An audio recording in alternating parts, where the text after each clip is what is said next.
and as well as just sending a message that please stay safe. And hopefully this is almost going to be water under the bridge very soon. A lot of states are in phase two, and some states are coming back to normal. So hopefully the normalcy, the normal stages are coming soon. There's lesser time than we've passed already. So that's that, and of course I don't want to get into more stuff in this particular talk show, but I hope that everybody out there is calmer at this point, and and I hope that a lot of the protests and things like that are more positive out there, and delivering a message of unity. And again, we stand united in the U.S. and as all Americans, we hope that we have trying just to have a message of peace here and unity. So from this platform, let's all stay positive and stay united. That being said, we go back to the actual show. So first of all, Mark and John, can you tell us a little bit about yourselves and just the company itself, and then we'll go from there. Yeah, good morning. My name is Mark Carlin. I'm with EMM Financial. We're based out of Cherry Hill, New Jersey. I personally been in the mortgage business for 20 years now and still going. My website is markcarlin.EMM Financial. That's EMMFinancial.com. My phone number is 732-904-8580, and my NMLS number is 171231. We are licensed in about 41 states, so we have most of New Jersey covered. I personally hold a license New York, New Jersey, Connecticut, Pennsylvania, Delaware, Maryland, DC, Virginia, and Florida. And we thank you for having us here. I hope everyone is well. I hope everyone is safe. And the goal is to give you as much information as we can on reverse mortgages, and hopefully uncover some of the misconceptions that are out there and you may be reading online or watching videos, whatever it may be. All right. Thank you, Mark. And good morning. I'm John Reichart, and I'm actually an account executive with American Advisors Group, and we are a reverse mortgage lender. I'm sure a lot of you have seen the Tom Selleck commercials for AAG, and that is my company. So I've been in mortgages for about 25 years in all different facets of it, as a loan officer, as an account executive. My job is to deal and help brokers across the country with their reverse mortgages, help them get the word out, educate people on how they work, and help people build a better retirement. Excellent. So what are your service areas? I mean, are you in a particular jurisdiction, or you cover multiple states? For me, I cover pretty much East Coast, east of the Mississippi, to build relationships with mortgage brokers throughout the East. Okay. Mark? And I obviously, as I said, we have the ability at EMM, we're about 41 states, so we could cover most of the country. And I personally have 9 states. Very nice. So I know, again, reverse mortgage is a big question. A lot of people have some uncertainties about it. They don't know how it works. And for me personally, from the platform, what I want to emphasize on is that when someone gets to a certain age, I've seen this happen where they have difficulty paying for some of their cost. And long-term care is almost an eminent thing. It's going to happen to a stage. There are a lot of studies and historic, statistics that show that people, when they get a certain point in their life, they do need some sort of long-term, health access and care and help. And sometimes the difficulty is to find the financial, means to do so, and it's costly. Now, some of the insurances out there, are limited to what they can offer, and you do need to tap into some resources financially to get there.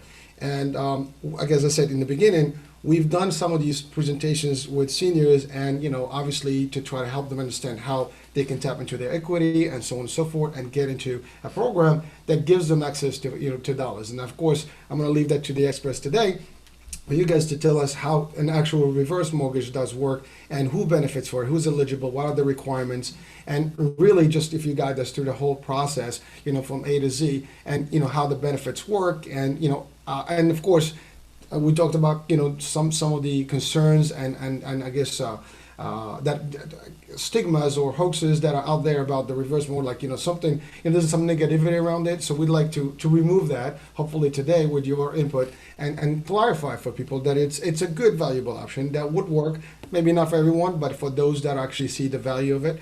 So please, Mark or John, anyone? Yeah. So we put together a PowerPoint presentation for your viewers, and a lot of the questions are going to get answered. But before we start, and actually, I've tried to talk about this with my own mom. A lot of people think, well, the bank is going to take my house. I'm not doing reverse mortgage because I don't want the bank to take my house. And I think that's really one of the biggest misconceptions out there today that we really need to overcome and let them know that that's not the case. So, John, I'm sure you're seeing the same thing too, right? Oh, absolutely, yes. And with a reverse mortgage, the borrower remains on title. They own the house. It's just like a regular mortgage. It's set up as a reverse. The borrower cannot lose the house unless I won't even say unless they maintain the house until they either no longer live in the house, or actually the last person on the loan no longer lives in the house. At that point, then the mortgage has to be satisfied, but they cannot be kicked out of the house.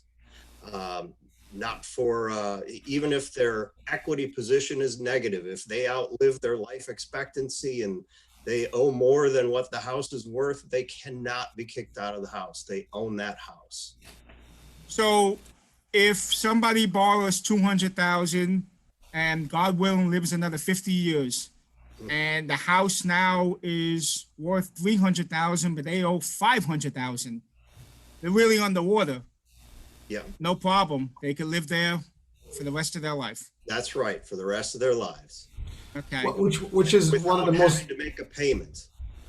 That's excellent, because that is the biggest concern. Like, is the bank going to take my house? I mean, typically for a regular, loan, if you don't pay your mortgage, you get foreclosure, you get kicked out of the house if you don't pay. This is actually some sort of a security, or at least a guarantee. You're in the house until you're no longer in the house, period. So you don't have to worry about going anywhere. And you also had access to some of the dollars that you've already earned and put into your equity, right? That's right. Absolutely. Again, I think that's the biggest misconception. And the bank doesn't want your house. They want you to stay there. No. And I think people think that the bank wants to take over. Banks are not in business to take your house. They don't want your house. No.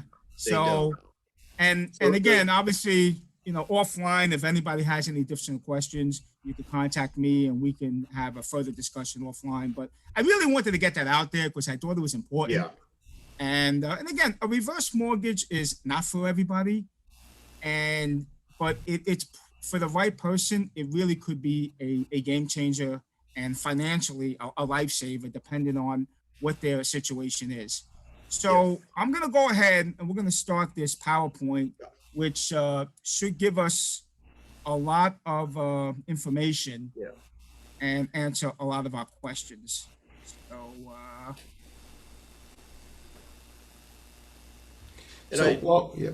Can you guys see this? Yes, we can. Yep. Okay. All right.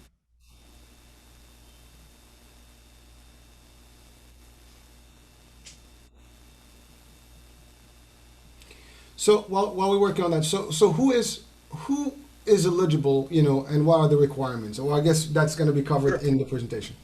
Yeah, it will be, but it's pretty simple. You have to be 62 or older. You have to live in the home, and you have to have, an equity position that will allow for the reverse mortgage. But that's pretty much it. And then that's pretty simple. It is. And I do want to add, when you take out a reverse mortgage, there's never a payment due. You don't have to make payments like you do on a normal mortgage. What you do have to do is maintain the home, and you do have to pay your insurance and taxes. And that's all you have to do. Otherwise, you can take out the equity without having to pay it back on a monthly basis. So in essence, you're taking money, but you're not paying anything out. So you have no mortgage, no monthly That's right. payment, but you have access to your funds. You Instead have of access to your funds, yeah. because most of us, what we'll do, we'll probably try to go refi or try to get some sort of a loan, equity loan, or line of credit against your property, HELOC type, and get that so we can get some of the equity, that we have there. However, with this format, you basically have access to it without paying. So you actually plus in two ways. You're not paying That's it out, right. but you take in the money. Of course, it's depleting your equity, but at the end of the day, that's your money that's in the bank. You're just taking it as a resource. Exactly. You're just taking it. Yep. Good. So who's eligible? As you can see, minimum age 62. A non-borrowing spouse can be under 62. So if the borrower is 62, the non-borrowing spouse is 50, not a problem.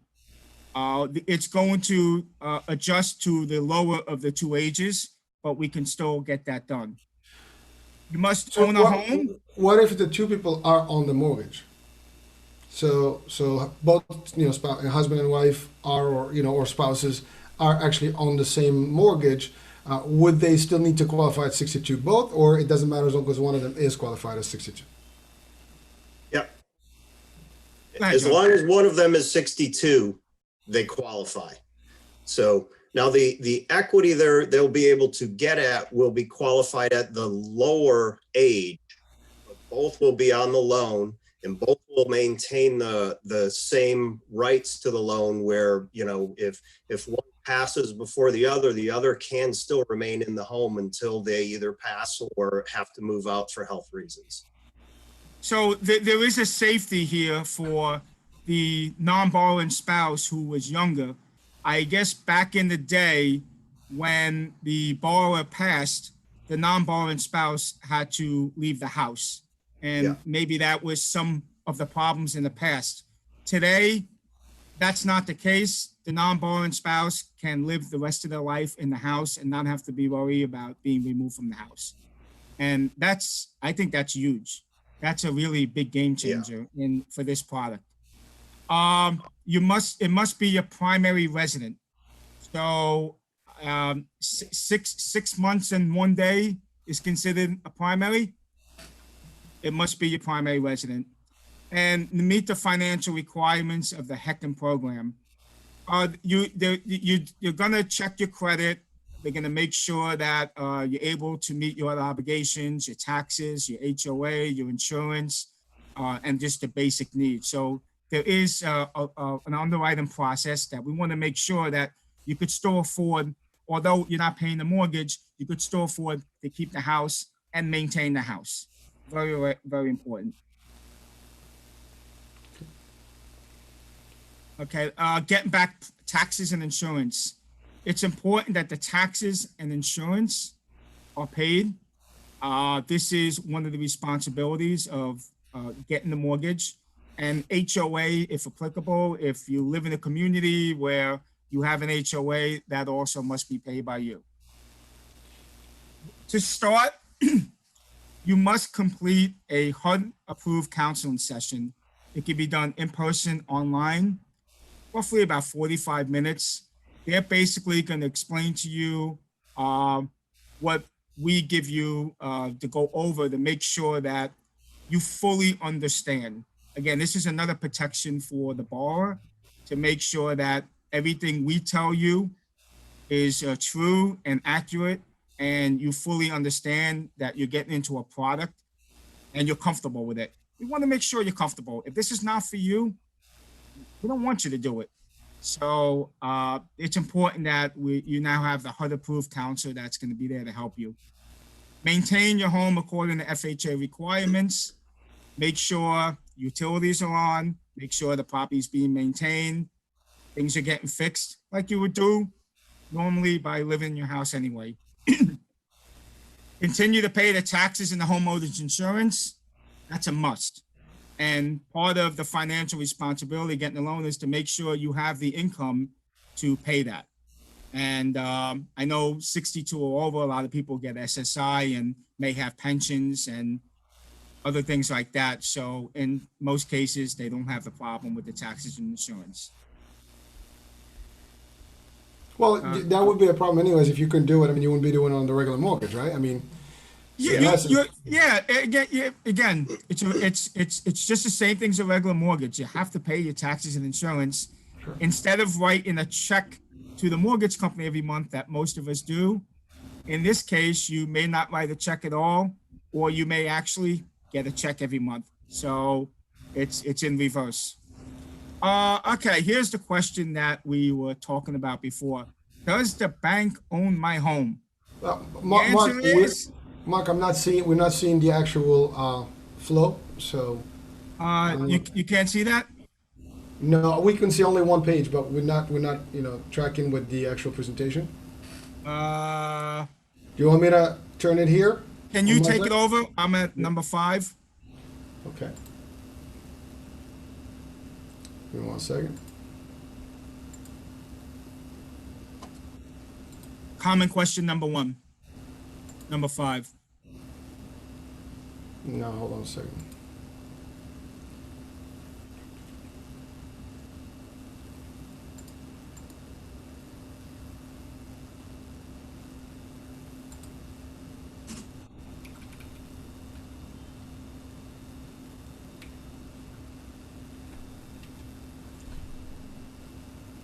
Give me 1 second, because I had given you access. So give me 1 second here. How about now? Hold on. Yep. There. You can see it on my end? Yep. All right, great. Sorry about that. It's okay. Common question, does the bank own my home? We spoke about this before. The answer is no. Reverse mortgage borrowers retain ownership in their home. They're not relinquishing title or ownership using the reverse mortgage, simply borrowing against the value of the home. Just like any other loan, you must comply with the loan terms. So I think we got that out of the way today, that the bank does not own your home. You continue to stay on title, and that's good.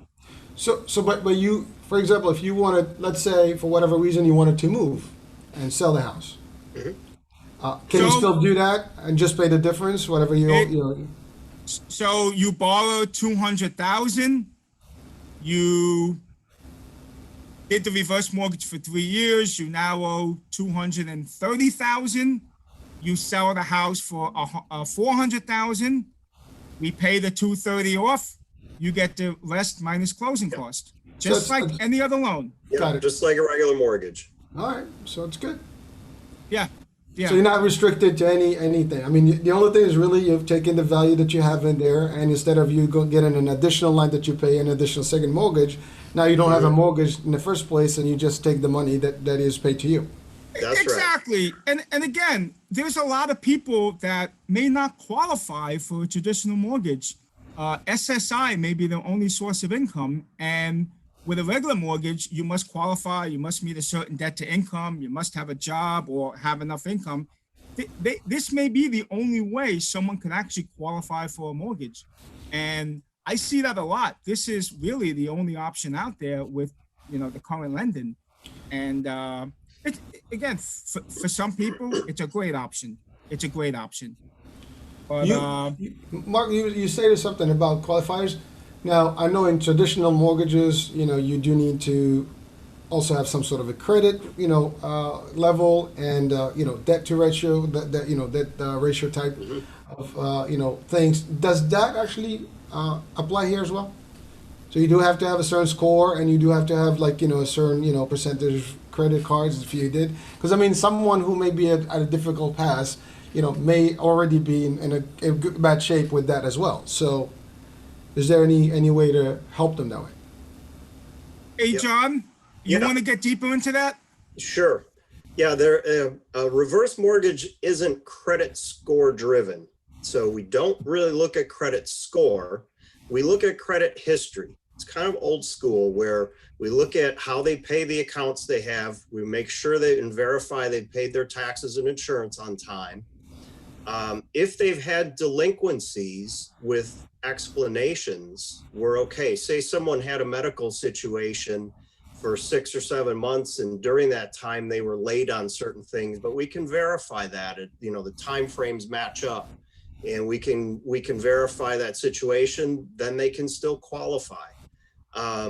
Even if they have been late or have bad credit, we can do what's called a LISA. And what that means is that instead of the borrower paying their taxes and insurance, we can escrow for that, take that out of the proceeds of the loan so that they don't have to worry about anything. So there are a lot of different ways to work around with people who may have limited credit or not great credit, but it's definitely not score driven. So there's a lot more options available than on a regular mortgage or a line of credit or an equity line or something like that. And the residual income requirements are much less than what you'd have to qualify for with the debt ratios. So you do have a lot more flexibility in ways to make it work. Listen, that sounds like, like a sweet deal, considering, most of the, regular financial, mortgages, you need all the above. And Yeah. that's where it becomes difficult. And here it sounds like there is none of the above, actually. It's all upside, no downside. Ultimately, you owe the bank, but for That's right. someone that's living there, they still gonna have to live their life regardless and would have paid, the mortgage regardless. So it looks like it's a positive. I don't see a negative here. But again, it's everybody's, prerogative to actually look at it, view the options, the merits, and ultimately see if this is something that's good for them. But certainly That's right. it will give them the access that they might not have had otherwise. And listen, a borrower who's on a fixed income, their property taxes go up, maybe maintenance goes up, now their insurance goes up, and now they're $500, $600, $700 a month short. Where they get the money right now? Are they going back to work at 75, 80 years old? Or do they want to look into a reverse mortgage and try to bridge the gap that way? So at least this is a option for somebody that has equity, and whatever the reason is. And again, this is something they can discuss with their financial planner. Whatever their goal is, they can use this in many different ways. But sometimes it's just about bridging that gap of $500, $600 a month that they're short. And again, the reverse mortgage could help them accomplish that. So here's something we just touched. With a reverse mortgage, would I no longer have the option of selling my home? So I live in New York. I'm tired of the cold winter days and the snow and the sleet, and I want to move to Florida. That's me. Yeah, well, I think that's all of us in the winter. We, it's like, who likes the cold and the snow and the sleet? Although the last winter hasn't been too bad. Can I sell my home because I really want to get out of here? And the answer is yes. Like every other mortgage, a reverse mortgage becomes due and payable when the property is sold or whenever the borrower leaves the home. Borrowers must maintain the home as their primary resident, pay all taxes, homeowners insurance, and comply with all loan terms. Another great feature of this type of loan is that absolutely no prepayment penalty or restrictions as the homeowner's right to sell the property. So you take this loan out a year later, you decide to pack up and move, there's no prepayment. You don't have to stay in the house for 2 years or 3 years or 4 years. And I believe before 2008, some loans did have prepayment penalties. Yeah, some did. No prepayment penalty. So if you want to pick up and move somewhere warm, you can. And keep You're in mind, just making it sweeter and sweeter right now. and you can do a reverse mortgage purchase.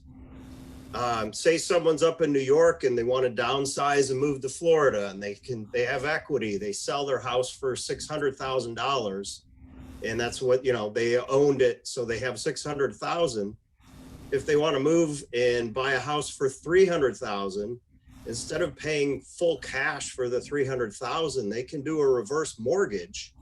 They may only have to pay 180, put 170 or 180,000 down, and they won't have a mortgage payment. They'll have a reverse on their new purchased home, and they can take that other money and invest it. Wow. What I've seen the reverse purchase do is it allows somebody to get into maybe something bigger and better than they normally could have gotten into. So they go down to Florida and they want to live in a certain development, maybe with certain amenities, but the price is a lot higher than maybe what they could afford. By doing the reverse purchase, it will allow them to step up and still have no mortgage. Yep. So it's a nice option for even on the purchase, because most people think of reverse mortgage for refinances, but it has some advantages on the purchase. On a purchase. See, I never knew that. I mean, that is news to me. I mean, a lot of stuff is news to me, and I've been to these presentations before, but today I think it's a lot more clear than I've ever had been. All right, so will a reverse mortgage affect my Social Security, Medicare, or pension benefits? Question a lot of people probably have. Delaying, so basically will a reverse mortgage affect my Social Security, pension benefits? Medicare and Social Security may be affected. Delaying taking Social Security benefits increase monthly payments later in life. Reverse mortgage funds are considered loan proceeds and not income. In some circumstances, Medicaid and other income-based benefits may possibly be affected. Another plus side is that the longer you wait to access Social Security benefits, the more you receive. A reverse mortgage can help delay access to Social Security in order to boost your lifetime retirement income. I am not a financial planner, and I don't really want to get too much into how financial planning works with all that. And this is something that you can discuss with a financial planner to come up with a strategy. Okay. Yep. Fair enough. All right. With a reverse mortgage, will I have nothing to leave to my heirs but debt? So a lot of the times it's the children that don't want their parents to do a reverse mortgage. So now if mom and dad are in the home, want to stay in the home, but can't afford to stay in the home, they can sell the home, and still you're going to have to go somewhere and pay, or they can move in with the children. Normally, when they hear they have to move in with the children maybe have a change of heart and want to look into a reverse mortgage and keep mom and dad in their own home. So, so this is not necessarily the case. When a reverse mortgage is repaid, the amount due is the total monies that have been advanced to the borrower, including paying off existing mortgages, the sum of all cash and disbursements to the borrower, and upfront fees associated with the mortgage, plus deferred and accumulated interest. After the estate satisfies all the obligations and the reverse mortgage loan is paid, any remaining equity goes to the heirs. And since a reverse mortgage is a non-recourse loan, no debt above the value of the home can ever be passed on to the heirs. So basically, like the example before, the house is worth $200,000 and now they owe $400,000. I get an inheritance. Am I responsible for the difference? Since this is a non-recourse loan, you tell the bank, take it. I don't want any part of it. And that goes away. Yeah. So the children are not left with a burden, which is important because I think that's, one of their concerns. I mean, am I going to be left with a problem? Yeah. And, you mentioned it earlier, Mark, as a lender, we don't want to own the house. We're not in the business to do that. So these loans are structured, there's a lot of different actuary tables and a lot of research that goes in to determine the amount of equity and the amount of cash a borrower can take out to really try and keep them from ever being in a negative equity position. So, there's a lot that goes into this loan to prevent that. Now, if someone's blessed with a super long life and way outlives their life expectancy, they may have that, a negative equity position, but in most cases, you're not going to face that. So there still will be some, equity and things to inherit. You're not going to just inherit debt in most cases. Yeah. And depending on how the real estate market performs, in some cases, if you buy something for 200, 10 years later, it's worth 300. Well, a lot of the money that's been, getting tacked on that you're not paying, it really kind of gets washed out by the appreciation. So in some cases, there could be a profit depending on how the real estate performs over the life of that borrower. So, is there a time limit to these things? No, I mean, right? As long as you're in the house. That's right. If you're in the house and you're maintaining it and paying your taxes and insurance, as long as you're there, there's no time frame, no time limit. So, I mean, in states like where the taxes, the real estate taxes are low, I mean, frankly, it's not much, payout that goes on into anything. Yeah, and the insurance is also cheaper, so. Yeah. Yep. Not in Jersey, though. Yeah, well, not New York. Not New York, New Jersey, but so should a reverse mortgage only be considered as a loan for the last resort? In the past, reverse mortgages have been seen as means to convert home equity into tax-free cash for monthly living expenses. Today, reverse mortgages are used for that as so much more. In fact, many financial planners have embraced this powerful financial tool for their clients. Consult your tax advisor. Again, I'm not a financial planner, so I don't really want to discuss that. I just want to talk a little bit about some of the benefits of a reverse, in that you can set it up today with a line of credit and not take any cash out of it today. Maybe you don't need it today, but you've established the line of credit that you can tap into in the future in case you have a need. And that line of credit will grow every year that you don't touch it. So, you mentioned as a last resort, well, this could be a great way to plan for the future, to take out a reverse today, even though you aren't going to tap into it. You have that there. It can't be taken away. And if you ever need it, say 5-10 years down the road, maybe you need some in-home care. Well, you now have the line of credit set up to be able to take care of that. So It can be a great plan for the future. Very nice. Thank you for that. The common uses of a reverse mortgage.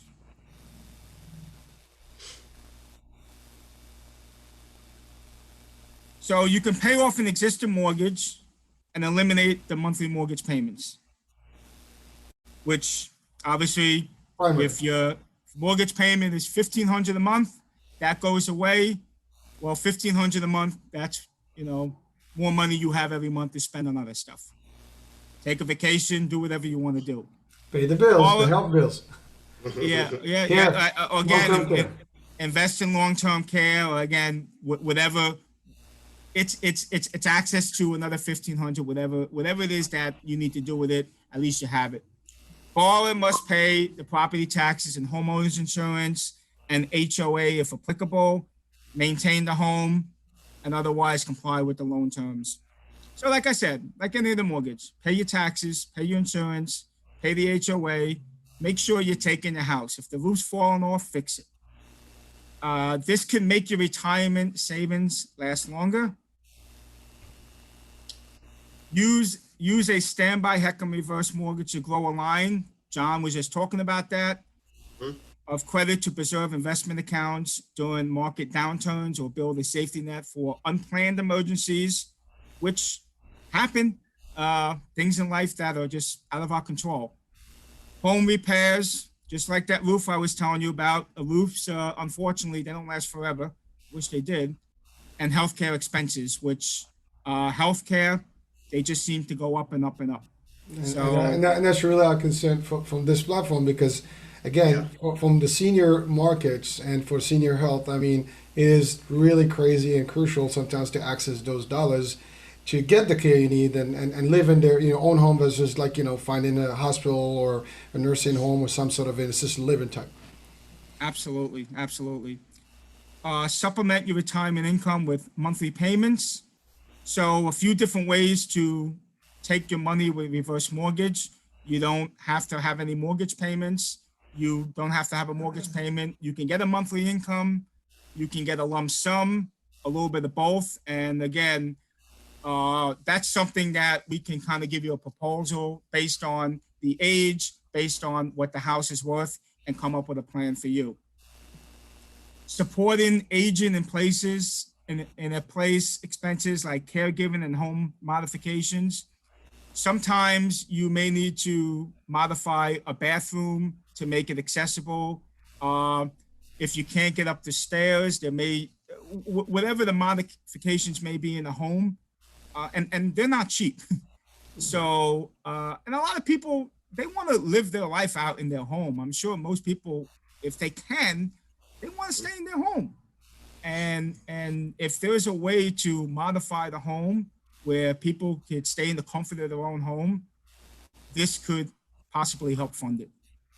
Well, just on that note, Mark. So a lot of from the insurance world and the healthcare, I mean, that's where the trends are. I mean, we usually look at people and we want to keep them in their homes and healthy, happy, until they decide not to be, or their families want to do something different, But really, that's the purpose. So this actually comes along nicely. They say no place like home, right? Yep. Use a HECM for a purchase loan to buy a home that better fits your needs. We were discussing that before. It's not only for existing homes. You can go out and buy a new home and possibly get a bigger home or a home that normally maybe you couldn't afford, but being that you have the reverse mortgage, it could get you into something maybe bigger and better if that's what you choose or want. So it's another option. I think a lot of people don't realize it can be used for purchases. John, what would you say the ratio is for reverse mortgage purchase to refinances? I probably see 25 to 30% purchase money. Right. So it's definitely there's a market out there for sure for it. So we're not doing a great job in the mortgage world letting people know that HECMs can be, reverse mortgages can be used for purchases. We got to do a better job in letting people know. Well, I'm glad that we're here today because a lot of people are going to hear about this for the first time. And I was one of them. I mean, I've always thought it can only be to take money to access it, but not so much to purchase something with it.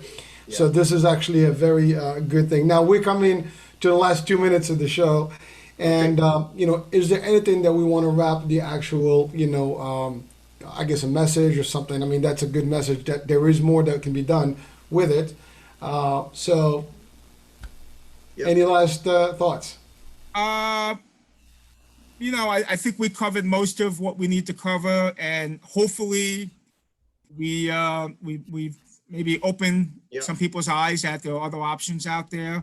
Again, I can be reached at 732-904-8580. My email is mcarlin@emmfinancial.com. And I'm sure you'll put my information out there if somebody has any questions. But I would just say, a reverse mortgage isn't for everyone, but it never hurts to look and get the information.